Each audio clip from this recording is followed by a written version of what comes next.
Mon mari m'a divorcé par SMS et a vidé notre compte commun, il n'avait aucune idée de ce qui allait arriver. Le SMS est arrivé pendant que j'aidais des clientes dans ma boutique. Je te quitte et je déménage à Miami avec ma petite amie de 20 ans. J'ai déjà vidé notre compte joint à. Mes mains n'ont pas tremblé en lisant cela. Ma voix n'a pas vacillé pendant que j'aidais Madame Peterson à choisir une écharpe. Le seul signe que mon mari depuis 12 ans venait de faire exploser notre mariage par SMS était un léger pincement autour de mes yeux. J'ai attendu le départ de Madame Peterson, son achat enveloppé dans notre papier argenté signature, avant de taper ma réponse, bonne chance. Je m'appelle Claire, et à 38 ans, je viens de recevoir l'adieu le plus insensible de l'histoire. Mais tandis que Marc se réjouissait probablement de sa sortie grandiose, m'imaginant en larmes à cause de sa trahison, je fermais calmement ma boutique pour la journée. Les signes étaient là depuis des mois, les longues soirées au travail qui ne correspondaient jamais à ses dépôts bancaires, les changements soudains de mots de passe sur son téléphone, la façon dont il avait commencé à aller à la salle de sport religieusement, à acheter de nouveaux vêtements, à essayer de retrouver sa jeunesse. Il y a 3 mois, j'avais trouvé un reçu pour un dîner pour 2 dans un restaurant cher, un soir où il prétendait travailler tard. Le même soir, j'avais ouvert un compte bancaire séparé dans une autre banque. Une semaine plus tard, lorsqu'il a mentionné vouloir combiner nos comptes pour « simplifier les choses », j'avais accepté joyeusement tout en transférant mes économies personnelles sur le nouveau compte. Le compte joint qu'il venait de vider contenait juste assez pour l'empêcher de se méfier, environ 2 mois de dépôt régulier. Le reste était en sécurité, accompagné de relevés détaillés de chaque transaction suspecte qu'il avait effectuée au cours de l'année écoulée. Mon téléphone a vibré à nouveau. Ne te donne pas la peine de supplier. Mélissa et moi partons demain. J'enverrai quelqu'un chercher mes affaires plus tard. Mélissa. La nouvelle réceptionniste de son bureau. Je l'avais rencontrée à la fête de Noël de l'entreprise, je l'avais regardée rire trop fort aux blagues de Marc, j'avais remarqué comment elle lui touchait le bras quand elle pensait que personne ne regardait. Elle était assez jeune pour être sa fille, assez naïve pour penser qu'elle était spéciale. Je n'ai pas répondu à son SMS. Au lieu de cela, j'ai appelé mon avocate, celle que j'avais consultée il y a 2 mois lorsque j'avais trouvé les frais d'hôtel sur notre relevé de carte de crédit. C'est le moment, ai-je simplement dit. Il vient de faire son coup. Les papiers sont prêts, a-t-elle répondu. Je les dépose dès demain matin. Voulez-vous que je le fasse signifier à Miami? Pas pressé. Laissons-le penser qu'il a gagné d'abord. Un autre SMS de Marc, je sais que cela doit être difficile pour toi. Tu ne rajeunis pas après tout. Au moins, tu as ta petite boutique pour t'occuper. Ma petite boutique. La boutique prospère que j'avais construite à partir de zéro. Celle qui générait plus de revenus que son poste de cadre intermédiaire. Celle dont j'avais soigneusement gardé les bénéfices séparés de nos finances communes. J'ai souri en pensant aux lettres recommandées qu'il accueillerait à Miami. Laissons-le profiter de son moment de triomphe. J'ai passé cette soirée dans notre maison, ma maison, puisque je l'avais héritée de ma grand-mère et l'avais gardée à mon nom malgré les suggestions répétées de Marc de l'ajouter à l'acte de propriété. Un autre instinct chanceux qui avait porté ses fruits. En organisant les papiers dont mon avocate aurait besoin, j'ai trouvé notre album de mariage. Marc avait l'air si différent à l'époque, avant que sa crise de la quarantaine ne le transforme en une caricature de lui-même. Ces derniers temps, il portait des chemises trop serrées pour son ventre qui s'arrondissait, essayait trop fort de se connecter avec les jeunes de la vingtaine à son bureau, utilisait un argot qui sonnait ridicule venant d'un homme de 45 ans. Mon téléphone n'arrêtait pas de vibrer avec des SMS de lui, chacun plus condescendant que le précédent. J'ai planifié cela pendant des mois. Mélissa me comprend d'une manière que tu n'as jamais pu. Tu t'en sortiras. Peut-être trouveras-tu quelqu'un de ton âge. J'ai déjà prévenu ma famille, ils sont d'accord pour dire que nous nous sommes éloignés. Ce n'est la faute de personne, vraiment. J'ai fait une capture d'écran de chaque message, les ajoutant à mon dossier de preuves. Laissons-le creuser son trou plus profondément. Mon avocate adorerait son aveu décontracté de préméditation, son annonce joyeuse concernant le vidage de notre compte. Le dernier SMS a attiré mon attention, au fait, j'ai utilisé la carte commune pour réserver nos vols et l'hôtel. Considère cela comme mon cadeau d'adieu. Lol. Parfait. J'ai appelé la société de carte de crédit. Madame Harrison à l'appareil. Je dois signaler des frais frauduleux et annuler une carte immédiatement. Certainement, madame. Pouvez-vous identifier les frais? 2 billets de première classe pour Miami réservés aujourd'hui, des frais d'hôtel au Royal Palm. Et je devrais supprimer mon mari en tant qu'utilisateur autorisé. Avez-vous des preuves de la fraude? Des SMS de mon mari admettant qu'il a utilisé notre carte commune pour réserver un voyage avec sa petite amie après avoir vidé notre compte bancaire. Je me ferai un plaisir de vous les transférer.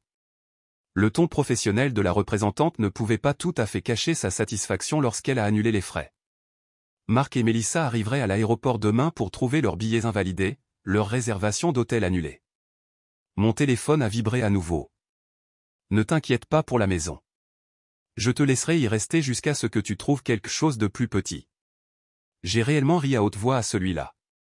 Pensait-il vraiment avoir un droit quelconque sur la maison de ma grand-mère? Son ego était-il devenu si gros qu'il avait oublié à qui était le nom sur l'acte de propriété? Un autre bourdonnement, et je sais que la boutique te tient à cœur. Nous pouvons trouver un accord équitable pour ta moitié. Ma moitié?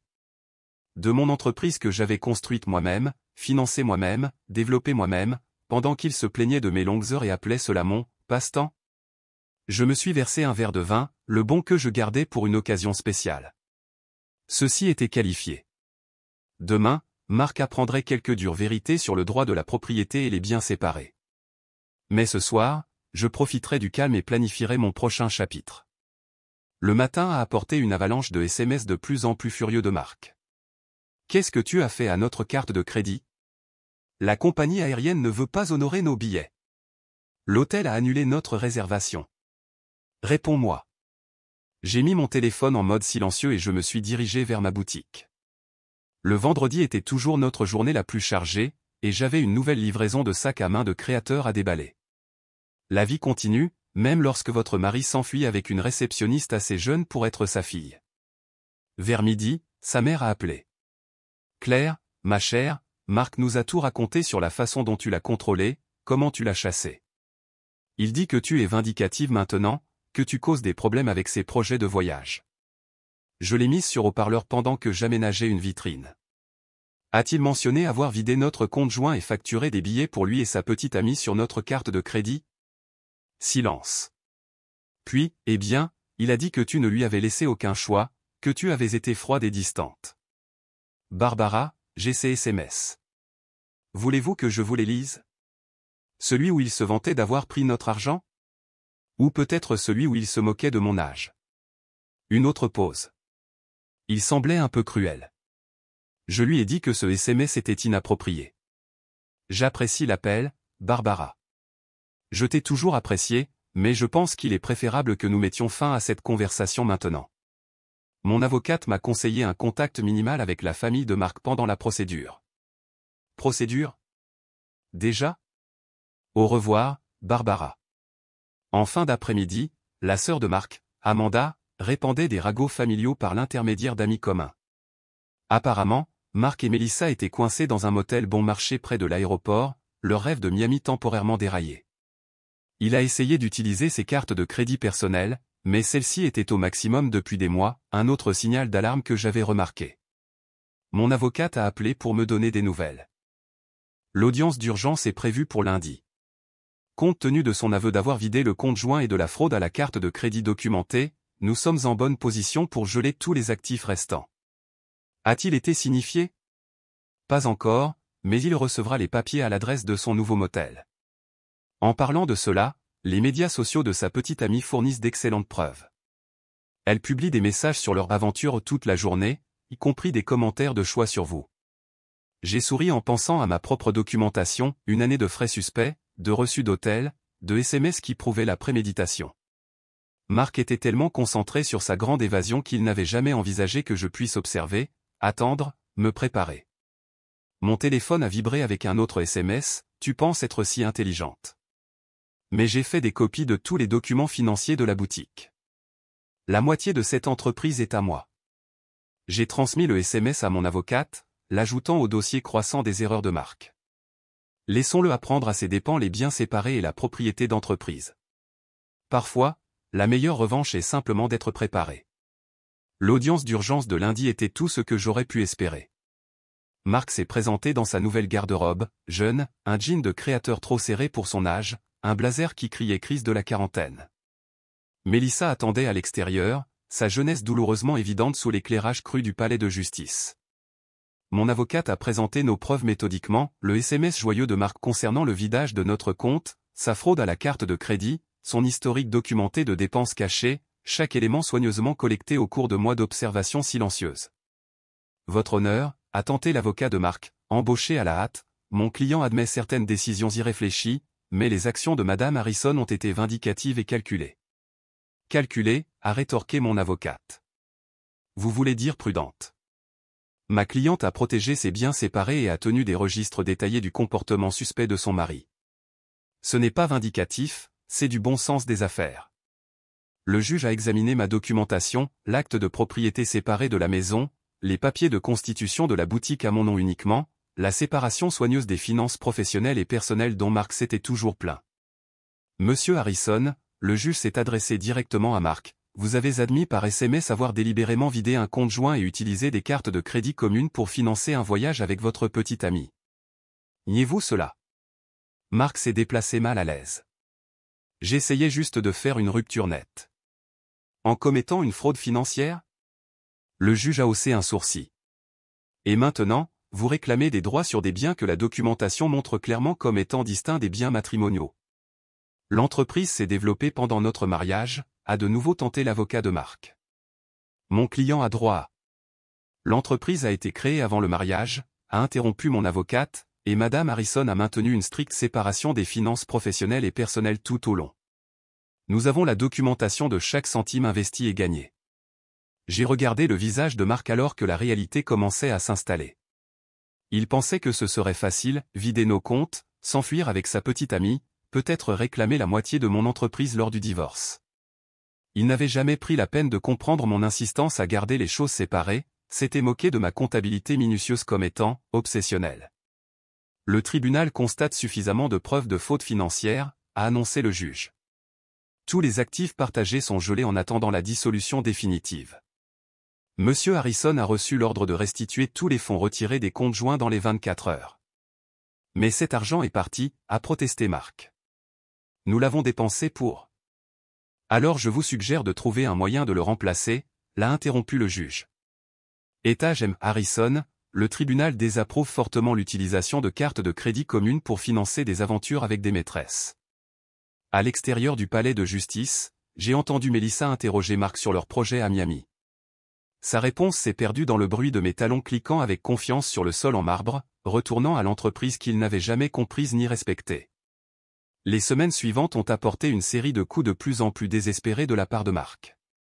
Il a essayé de prétendre que la boutique avait été son idée, il se souvenait avoir investi de l'argent à ses débuts, il a même suggéré qu'il avait été mon associé tout au long, des affirmations rapidement réfutées par mes dossiers méticuleux.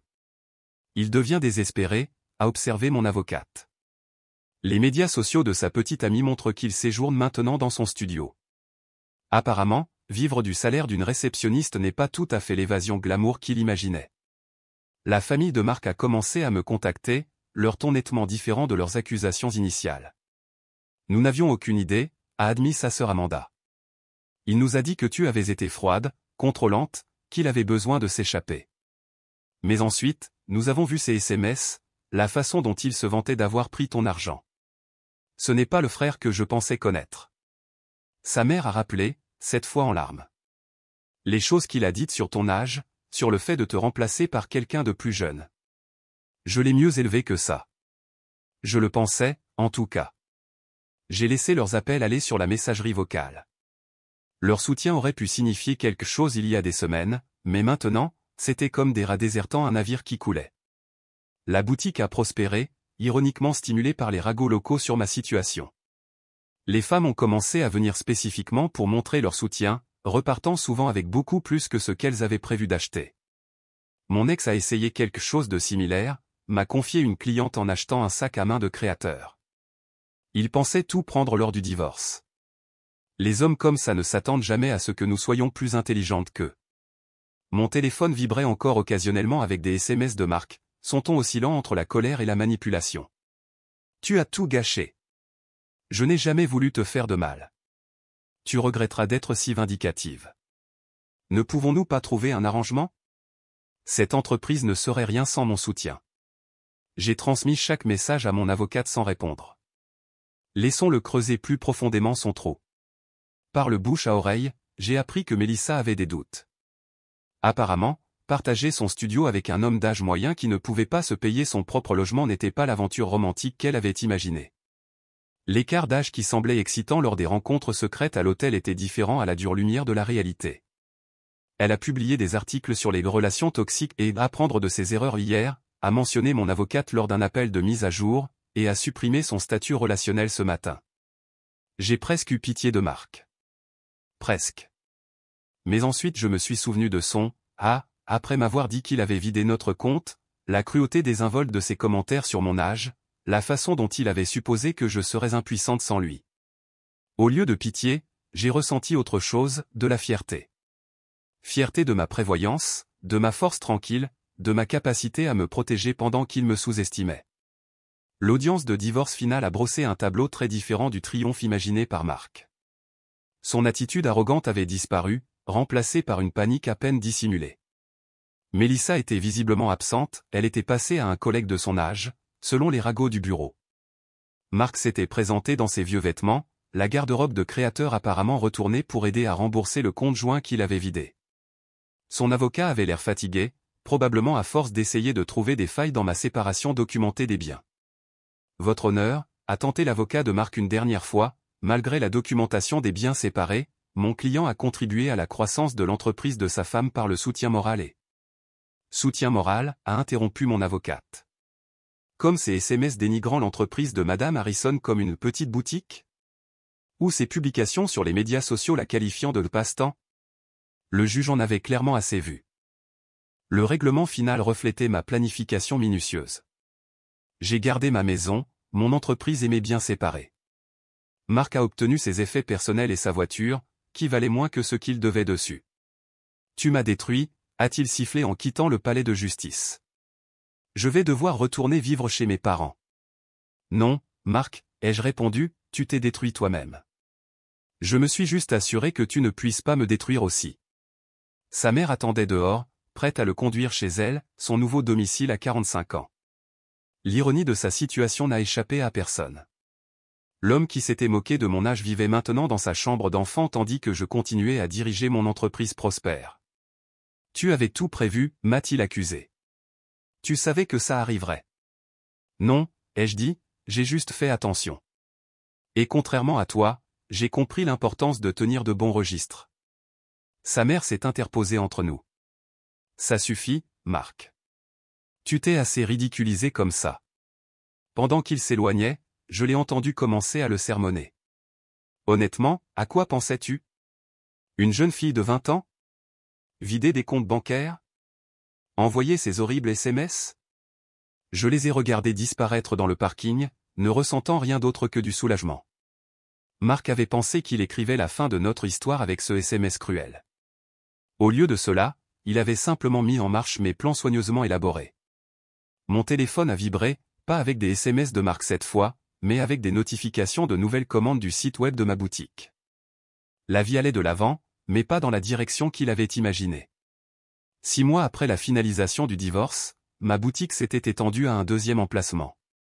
L'ironie ne m'a pas échappé.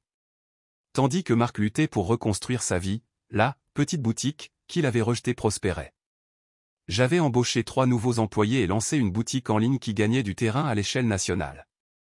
Des nouvelles de la situation de Marc sont parvenues par l'intermédiaire de connaissances communes. Il avait essayé les applications de rencontres, mais a constaté que les femmes de son âge n'étaient pas intéressées par un homme d'âge moyen vivant chez ses parents.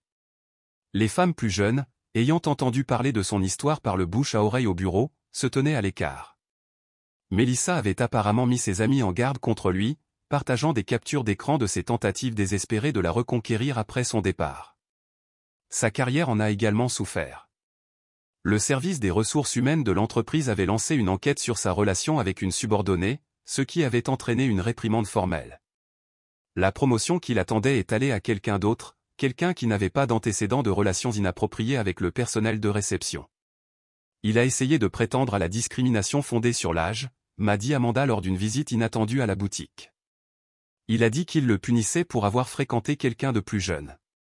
Les RH ont simplement ajouté cette plainte à son dossier. J'ai été surprise de voir sa sœur dans mon magasin, mais sa présence en disait long sur la façon dont Marc avait aliéné sa propre famille. Je sais que nous ne t'avons pas soutenu au début, a-t-elle admis, passant ses doigts sur une écharpe en soie. Il a si bien joué la victime. Mais en voyant comment il a géré tout cela, comment il a agi par la suite. J'ai honte que nous l'ayons jamais cru. Mon avocate m'a tenu au courant des tentatives continues de Marc de contester le jugement de divorce. Chaque requête a été rejetée, sa demande de répartition inéquitable rejetée sur la base des preuves de ses propres actions. Il a en fait essayé de faire valoir que son SMS concernant le vidage du compte n'était qu'une blague, m'a-t-elle dit en riant. Le juge a demandé si A rendait le vol moins illégal. Le succès de la boutique a apporté une validation inattendue. Les magazines d'affaires locaux voulaient présenter mon histoire, non pas comme une épouse méprisée, mais comme une femme d'affaires avisée qui avait protégé ses intérêts. De jeunes entrepreneurs ont demandé des conseils sur la séparation des finances professionnelles et personnelles. La meilleure protection est la préparation, ai-je dit à une jeune femme qui me rappelait Mélissa. Et faites toujours confiance à votre instinct. La mère de Marc appelait occasionnellement, généralement après qu'il avait fait quelque chose de particulièrement autodestructeur. Il avait essayé le jeu en ligne, espérant une solution rapide à ses problèmes financiers. Il s'était impliqué dans un système pyramidal qui promettait des rendements rapides. Chaque tentative de retrouver son ancien mode de vie ne faisait que l'enfoncer davantage dans les ennuis. Je ne sais pas où nous nous sommes trompés avec lui, a-t-elle soupiré lors d'un appel. Son père et moi lui avons proposé de l'aider à se remettre sur pied s'il prenait simplement la responsabilité de ses actes. Mais il blâme toujours tout le monde, toi, Mélissa, son entreprise, le juge. J'ai écouté poliment, mais j'ai gardé mes distances. Leur drame familial n'était plus mon problème. Ma vie avait évolué, remplie de projets pour un 3e emplacement de boutique et une éventuelle expansion dans les accessoires de luxe. Le seul rappel de l'impact de Marc sur ma vie était une capture d'écran encadrée accrochée dans mon bureau, son dernier SMS avant que je ne bloque son numéro, « Amuse-toi bien avec ta petite boutique. Au moins, ça t'occupera dans tes vieux jours. » En dessous se trouvait mon dernier prix d'affaires, la preuve que parfois la meilleure revanche est simplement de réussir selon ses propres conditions. 1 an après le divorce, j'ai organisé une grande ouverture pour le 3e emplacement de ma boutique. L'événement a attiré les médias locaux, et l'histoire qu'il voulait raconter n'était pas celle de mon mariage raté, mais celle d'une femme d'affaires prospère qui développait sa marque. La trahison de Marc était devenue une simple note de bas de page dans mon histoire à succès. Pendant l'événement, Mélissa est entrée de façon inattendue. Elle avait l'air plus jeune que jamais, ou peut-être que je me sentais juste beaucoup plus forte.